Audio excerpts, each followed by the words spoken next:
కొంచెం గోపి గోపి తమ్ముడు కొంచెం వెనక కొంచెం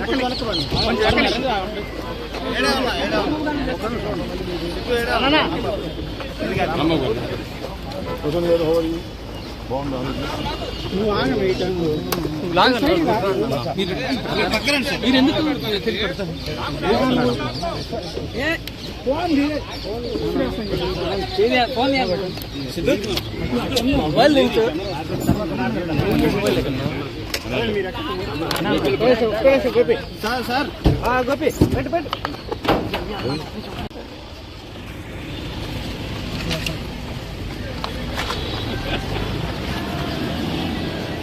పోసాని కృష్ణమురళి గారు ఒక ప్రముఖ సినిమా నటులు, రచయిత, దర్శకుడు కూడా. 24 రోజుల నిర్బంధం తరువాత ఈరోజు గుంటూరు సబ్ జైలు నుంచి రిలీజ్ కాబడ్డారు. వాస్తవానికి ఆయన కూడా మాతో ప్రెస్ మీట్లో పాల్గొనేవాడు, కానీ న్యాయస్థానాలు ఇచ్చినటువంటి కండిషన్స్లో ఆయన ప్రెస్తో మాట్లాడకూడదు అనే ఒక కండిషన్ ఉంది. కాబట్టి గౌరవమైన కోర్టుల యొక్క ఆదేశాలను అనుసరించి వారు వెళ్ళారు. మేము ఈ సందర్భంగా కొన్ని మాటలు మాట్లాడదామని మీ ముందుకు రావటం జరిగింది. న్యాయవాదులం మేమందరం కూడా 24 రోజులు నిర్బంధంలో ఉన్నారు. ఆయన మర్డర్ చేయలేదు, దొంగతనం చేయలేదు, దోపిడీ చేయలేదు. మీడియా ముందు మాట్లాడాడు. మీడియా ముందు మాట్లాడింది అసభ్యంగా మాట్లాడాడట అని కేసు పెట్టారు. ముందు పెట్టిన కేసు నంది అవార్డ్స్ మీద. నంది అవార్డ్స్ ఒకే కులానికి ఇచ్చారు, నాకు నంది అవార్డు అవసరం లేదు అన్నందుకు ఒక కేసు పెట్టారు. ఆ తర్వాత మరొక చోట మరొక కేసు పెట్టారు. మొత్తం టోటల్గా నాకున్న సమాచారం మేరకు 18 కేసులు పెట్టారు. 2 ప్రెస్ మీట్లు పెడితే తెలుగుదేశం పార్టీ అధికారంలోకి వచ్చిన తర్వాత 18 కేసులు పెట్టారు. 24 రోజులు నిర్బంధం చేశారు. ఇంకో పార్సు వినాలి మీరు. 26వ తారీఖున హైదరాబాద్లో అరెస్ట్ చేస్తారు. అక్కడ నుంచి రైల్వే కోర్టుకు తీసుకొస్తారు.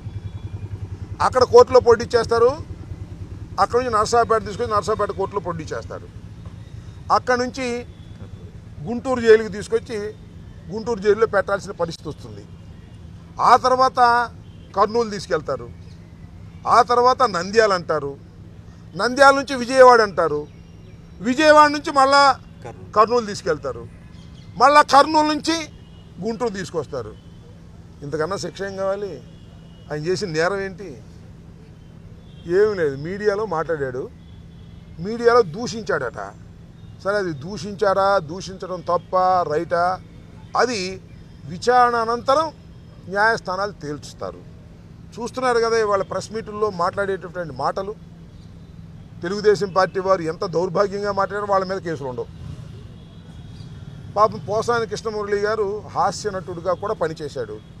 కాస్త హాస్యం పండించేటటువంటి మాటలో, లేకపోతే తన కుటుంబాన్ని తిడితే మళ్ళీ ఎదురు కుటుంబాన్ని తిట్టే మాటలో మాట్లాడి ఉండవచ్చునేమో. ఆయన్ని ఇంకొక గొప్ప పార్స్ చేస్తారు మధ్యలో పోలీసు వారు. పైనుంచి ఆదేశాలు వస్తాయి. పోలీసు వారు నేను అనదలుచుకోలేదు కూడా, ఎందుకంటే లోయర్ లెవెల్లో ఉన్న సిఐలు, డిఎస్పీలు వాళ్ళదేముంది పాపం, ఎస్పీలు కూడా ఏమీ లేదు. డిఐజీ దగ్గర నుంచి ఐజీ దగ్గర నుంచి నడుస్తుంది. ఆ డిఐజీ ఐజీలతోనేమో మన రెడ్ బుక్ రైటరు ఆయన పేరేంటి లోకేష్ గారు టచ్లో ఉంటాడు. ఏమన్నా నాకు అర్థం కాదు. మళ్ళీ ఆయన పోలీస్ కస్టడీ అంట. ప్రెస్ మీట్లో అసభ్యంగా మాట్లాడాడనే నేరం మోపితే పోలీస్ కస్టడీకి అడుగుతారు. పోలీస్ కస్టడీలో 3 రోజులు 4 రోజులు ఇవ్వమంటారు.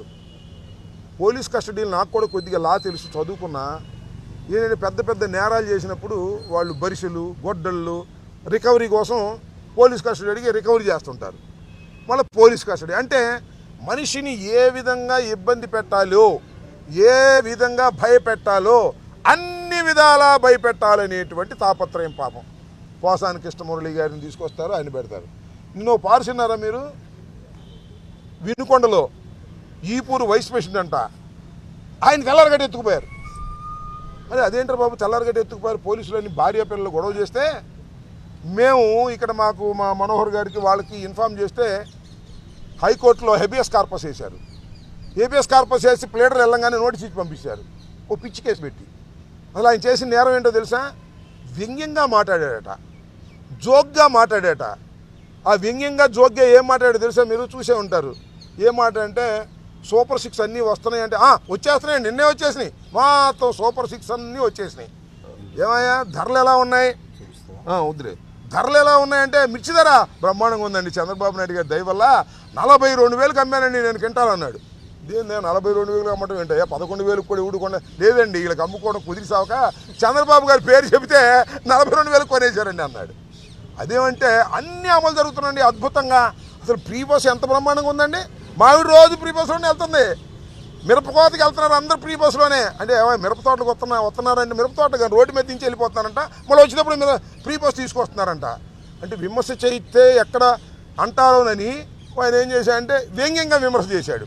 ఇంకో మాట అన్నాడన్నో, చంద్రబాబు నాయుడు గారు ఈ 5 సంవత్సరాలు కాదండి ఇంకా 40 సంవత్సరాలు ముఖ్యమంత్రిగా ఉంటాడన్నారు.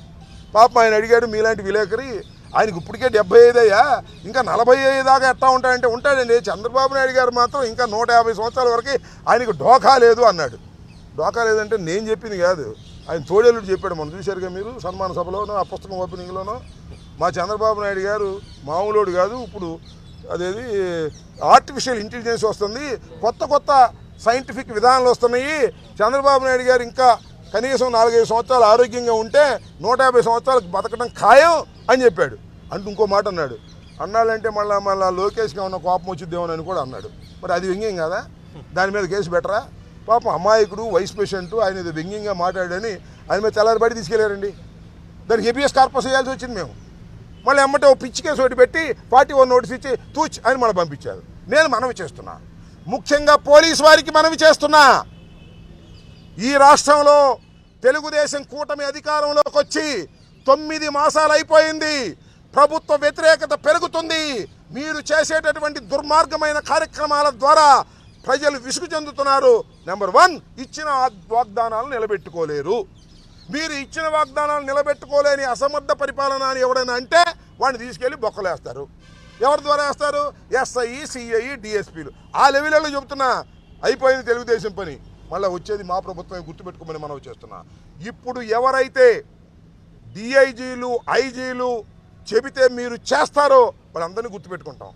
ప్రైవేట్ కంప్లైంట్స్ కూడా వేస్తాం.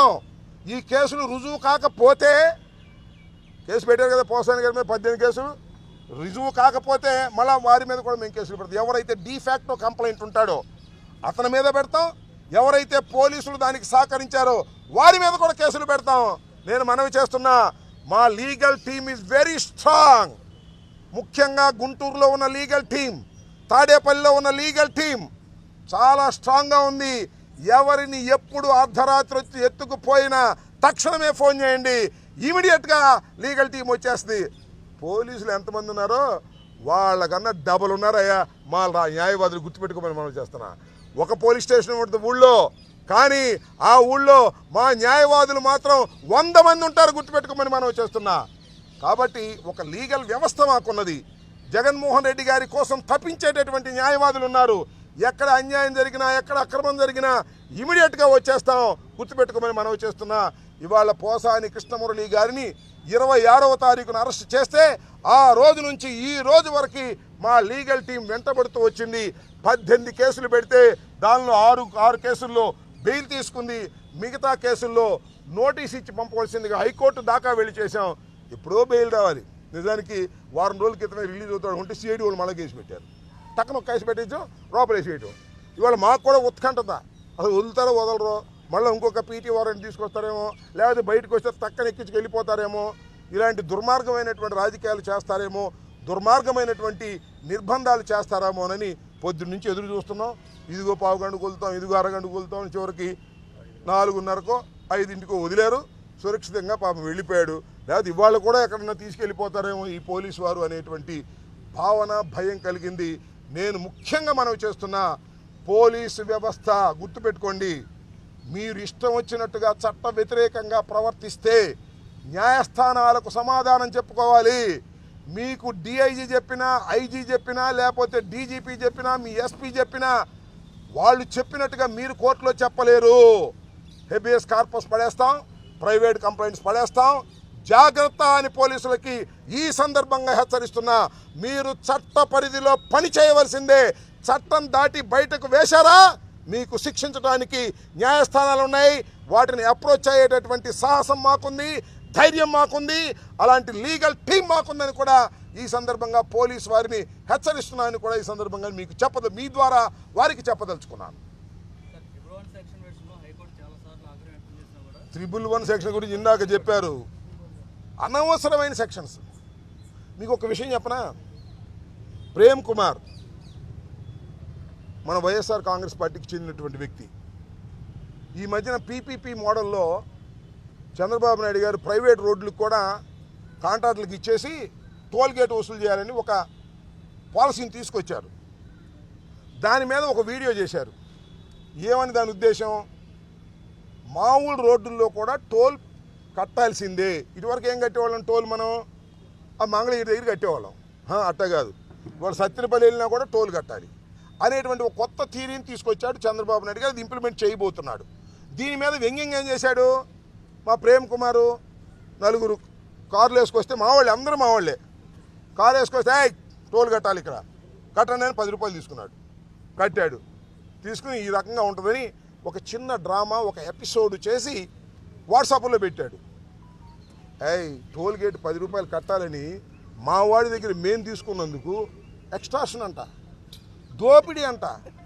దోపిడీ అని కేసు పెట్టారు. వీటి దుంపదేగా నాకు అర్థం కాలా, ఏమిటిది నాకు అర్థం కానా. డొక్క చింపేస్తాం అనగా డొక్క చింపేసినట్టు కేసు పెట్టేస్తారా, కొట్టేస్తాం అని కేసు పెట్టేస్తారా? అర్థం ఉండాలి కదా, నాకు అర్థం కాలా. పిచ్చా మీకేమన్నా? ఆ రెడ్ బుక్ ఆయనకేమో రాధికార పిచ్చి, మీకేం పిచ్చి పోలీసులకి అంటున్నా. ఎక్స్ట్రాషన్ ఏంటే దాని మీద, కేసు మీద 10 రూపాయలు తీసుకుంటే ఎక్స్ట్రాషన్ అని పెట్టారు. ఇప్పుడు 311 అంటే ఒక ఆర్గనైజ్డ్ క్రైమ్ చేసేటటువంటి పెద్ద పెద్ద దుండగులకు పెట్టేటటువంటి 311 కేసుని అమాయకుడైన పోసాని కృష్ణమురళి మీద, లేకపోతే మా సోషల్ మీడియా వారి మీద ఏంటి 311 అంటే సీరియస్ సెక్షన్. బెయిల్ రాదు, బెయిల్ రాకుండా ఉండటం కోసం.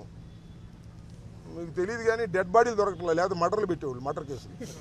డెడ్ బాడీలు ఎక్కడ దొరికితే మాత్రం పెట్టేస్తారు మర్డర్ కేసు. నా మీద మన వీళ్ళ మీద ఆ డెడ్ బాడీలు కావాలి. అటెంప్ట్ మర్డర్లు పెట్టేస్తున్నారు, దానికి పెద్ద గాయం అవసరంలా.